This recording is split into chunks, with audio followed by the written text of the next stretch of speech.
Welcome back, Sebastian here. So time for my review for the 2023 Belgian Grand Prix qualifying. So a really interesting session, so we'll get right into it.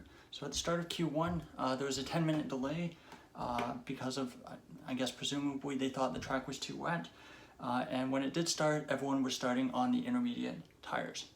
Russell was the first driver out to set a time with a 2:02.360, so pretty slow time compared to the normal dry times that we would see in the dry, but very understandable given that it's the first laps of the session. Magnussen had a lap deleted, and Sargent was notably not out on track after crashing in FP1, and they had to change his gearbox. Norris then loses it at Stavolo, goes into the gravel, but luckily keeps it out of the wall and is able to continue. Then there was a kind of an incident between Albon and Verstappen where it looked like Verstappen may have been investigated for impeding Albon on his flying lap, but then they decided that there was no investigation necessary. After the first kind of couple runs, Bottas, Joe Ricciardo, Tsunoda, and Sargent were the 5 drivers at risk in Q1. And then with 6 minutes to go in the session, Norris was in the garage. They wanted to look at the damage, look for any potential damage after his excursion into the gravel that I mentioned earlier. But only 6 minutes left, so it did look like there was a bit touch and go for him getting through to Q2. Then some of the drivers in the bottom 5, notably the 2 Alfa Romeos, at that point go on for another fast lap. The times are starting to really drop quite rapidly, so it resulted in both Haas's dropping into that bottom 5 zone, and right after that, Sainz sets the fastest lap to go P1. And at this point, this is the point where they said that there was no further investigation for Verstappen and Albon. And the track was really starting to grip up rapidly, and the drivers were gaining like a second, 2 seconds per lap on their previous times. Leclerc pits as well as Hülkenberg as well, but they noted for Hülkenberg that there was a hydraulics issue, and so he was very late getting out for the last run. And it turns out that he actually missed the cutoff point for the last flying run, so he was out of qualifying right there. Hülkenberg, Magnussen, Sargent, Albon, and Ricciardo were the bottom 5 at that point, right before the final runs. And Ricciardo had a lap that was fast enough to get out of Q1, but it was deleted for track limit, so he was down in 19th. So along with Hülkenberg, who didn't set a lap on the final time, and Ricciardo, Albon, Joe, and Sargent were out in Q1. So into Q2 we go, and the drivers were still on the intermediate tires to start. And the Mercs set the benchmarks, followed by Bottas and Magnussen. Drivers, let's see, what did they go into? Yeah, so right after that, I think the drivers started to realize that the track was really gripping up and it was drying out as well. So it was at this point, it was fast enough, or it was dry enough for slick tires. But Aston Martin and Stroll decided that wasn't the case. And Stroll decided to pit and come out on new intermediate tires. And both the commentary team and myself thought it was a really bad idea. They even noted and wondered what on earth Aston Martin were doing there.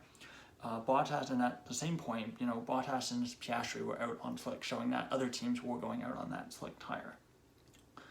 With 7 minutes to go, Sainz, Hamilton, Russell, Stroll, and Norris were your bottom 5.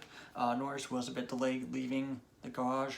They had to kind of check the floor and make sure there wasn't any bad floor damage on the car after that excursion in Q1. Then we had this thing between Hamilton and Russell. Basically, Hamilton went off at Raidillon. Looked like he was trying to let his teammate through, and then kind of joined right in front of Russell.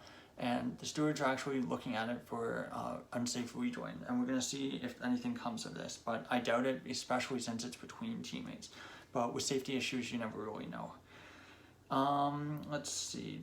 Oh yeah, so Stroll eventually, after his 1 lap on intermediates, pits for the soft tire. So really showing that there was really a boneheaded move by them. Russell had a lot of oversteer at turn 1 on his first lap. And then Ocon hits the wall at the no-name corner, and he is out of qualifying. Basically rips up the entire right side of his front wing, and probably had a bit of suspension damage as well. So with 2 minutes to go, Sainz, Hamilton, Russell, Stroll, and Norris were at the risk, but all these drivers were able to set really good times. Hamilton went 4th, Stroll went 3rd, Perez went 1st, and Norris then followed Perez going 1st as well. And like I said earlier, Ocon is out, and Tsunoda, even Tsunoda in the AlphaTauri went fastest, and followed by Piastri. So really, track really ramping up as it dries out. But it was ramping up so much that Tsunoda, even though he was fastest at one point, was knocked out in Q2, along with Gasly, Magnussen, Bottas, and Ocon. And Verstappen was very close to getting knocked out in qualifying, only 10th in Q2. And with that 5-point grid penalty that he's taking, that would have been a tough start, starting from 16th if he had not made Q2 or not made Q3. So then we go to Q3, and the start was delayed, and we're not really sure why it was delayed. Maybe they were trying to repair the barrier where Ocon kind of went off at no name, but because there was no rain and the track was drying out, so I'm not exactly sure what the reason for the delay was. Alonso was the first to set lap time, but then he's then passed by Norris and Piastri. Verstappen is fastest by 4.5 tenths, followed by Leclerc. So everyone on the dry tires, Ferrari looking good, McLaren looking good, Red Bull looking good. I think it was kind of between those three teams after the first runs as to who would get pole position. And then, so just after the first runs, the top 5 were Leclerc, Verstappen, Sainz, Piastri, and Norris. So it was really close, and Leclerc was fastest after those first runs, like I said. Then into the final runs we go. Leclerc had a purple sector 1, purple sector 2, and was 9 tenths up on his previous lap. Sainz was 7 tenths up, and Piastri was 9 tenths up after 2 sectors. But as they crossed the line and the time started to drop, it turns out it was Verstappen. Verstappen seems to be inevitable regardless of how off the pace it may seem or how precarious that position may be, but he goes fastest by 8.2 tenths of a second with all 3 purple sectors. Exceptional lap, and takes fastest time in qualifying. Doesn't get pole position. He will be starting 6th with that 5-point grid penalty. So your result from the Belgian Grand Prix qualifying is Verstappen 1st, 2nd Leclerc, 3rd Perez, 4th Hamilton, 5th Sainz, 6th Piastri, 7th Norris, 8th Russell, 9th Alonso, and 10th Stroll. But of course, Verstappen will drop down to 6th, so Leclerc, Perez, Hamilton, Sainz, and Piastri will all move up 1 position. So that's all for qualifying for the Belgian Grand Prix. Pretty interesting session, and I know it seemed it was drawn out quite a long time because of all the stoppages and the delayed sessions. But that being said, pretty interesting session, and you can definitely see that there's some cars like the McLaren that were very fast in Sector 2.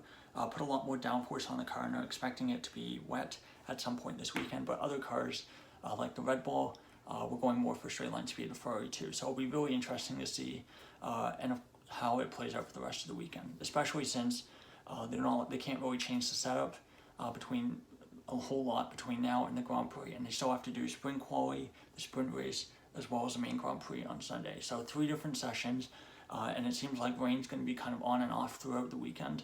So it's going to be really interesting to see how things progress through the sprint and through the main Grand Prix. So that's all for my review. Thank you so much for watching. And of course, like and subscribe if you enjoyed and you want to see more this coming weekend for what should be a very exciting Grand Prix. Thank you and goodbye.